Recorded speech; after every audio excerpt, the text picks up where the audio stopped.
Have you ever been confused by SEO jargon? This video is going to help you understand what your SEO is talking about and also help you better vet your providers. So here are the 20 most important SEO terms every attorney should know. So here they are. First is organic search traffic. Visitors who land on your website through basically these are visitors who come from organic sources. This can be usually search engines, organic search traffic.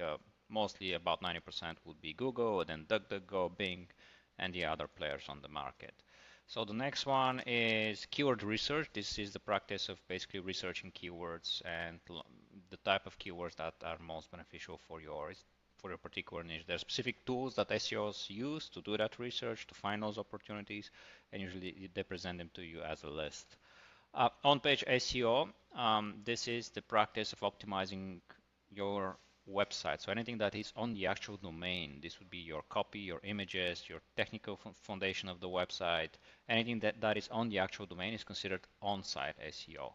Okay, off-page SEO or off-site SEO has to do with everything that is outside of your domain. So think about places that link to your domain, citations, directories, etc. Anything that is basically outside. If you think of your website as a foundational cornerstone of your online presence, anything outside of it that has some connection to Google and is indexed by Google and talks about your website, this is off-page SEO, but most commonly people will understand it as link building if you want to simplify it this way. Technical SEO has to do with basically crawling and indexing. Google gets to your website with a bot. Basically, it comes to your website and starts clicking on all the links. And technical SEO has to do with different practices that we do and optimize the technical backend of your website so that bots from Google can better find your content, understand your content, process your content and index your content, put it actually on the Google index. So that's what technical SEO is about. Backlinks are obviously links from third-party website, how they usually anywhere on the web that have backlinks. Yeah. Domain authority has to do with how authoritative your domain is. You might have heard this metric as DR or DA. Those are two different metrics from two different established providers. DA is from moz.com, a bit of an old school SEO tool, I would say at that point, but basically they are considering your overall link profile, age of your domain, and different factors to come up with this one metric that has to do with domain authority. How authoritative is your domain compared to the other websites on the internet? So that's like an index from 1 to 100. The higher you are, the better.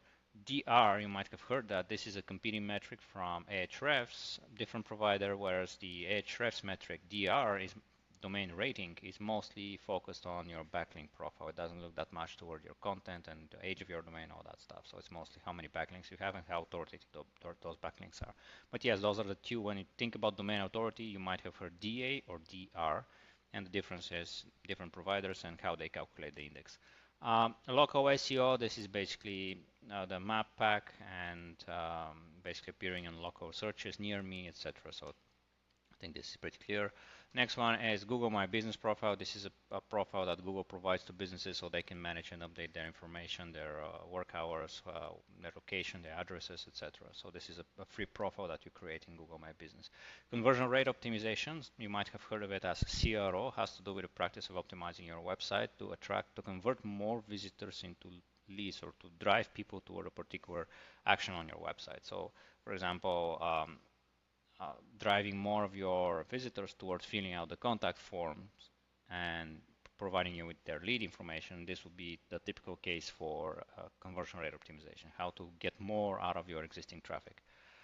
Next one is content marketing. This is the practice of producing content that satisfies the search intent of different market personas or personas that you're targeting.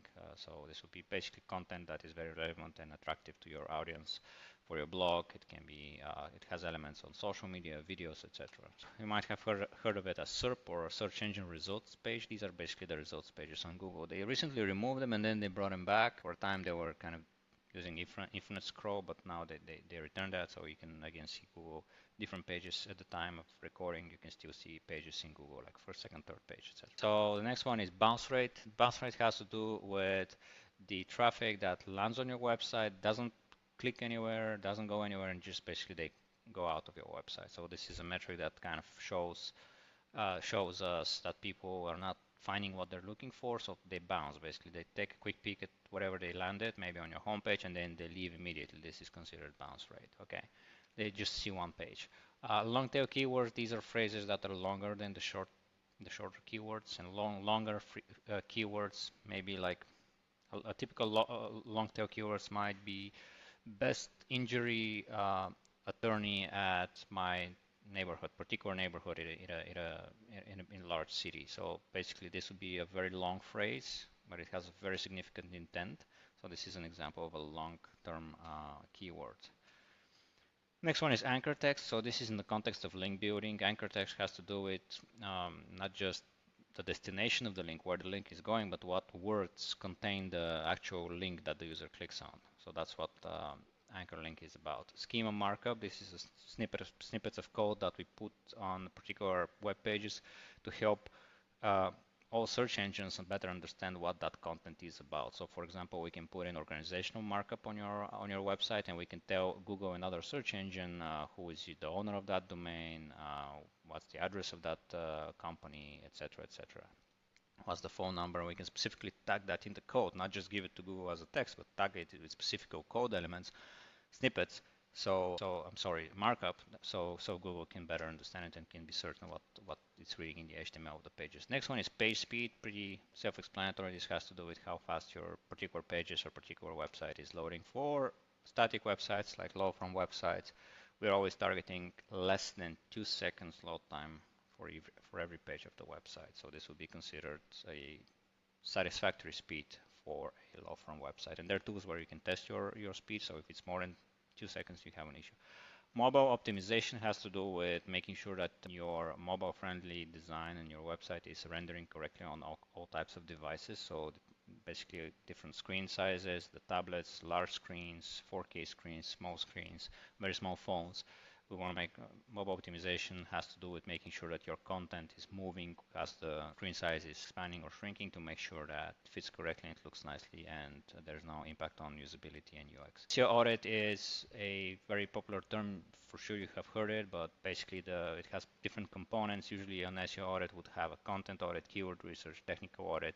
It will have a ton of different things in it, but if I can summarize it, it's a comprehensive analysis of your website and includes both on and off-site elements to kind of give a snapshot photograph of what is wrong with that website and that SEO strategy at the moment, and also provide actionable steps and recommendations for improving the current SEO strategy and the current SEO state of the website. So that's what SEO audit is. White hat SEO. That's why I'm wearing a white t-shirt today. White hat SEO has to do with practicing SEO where you're not doing anything that you don't feel comfortable explaining to the Google spam team.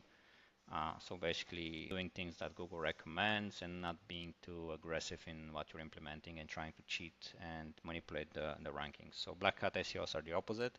You might have heard black hat SEO. This has to do with the practice of really pushing the envelope.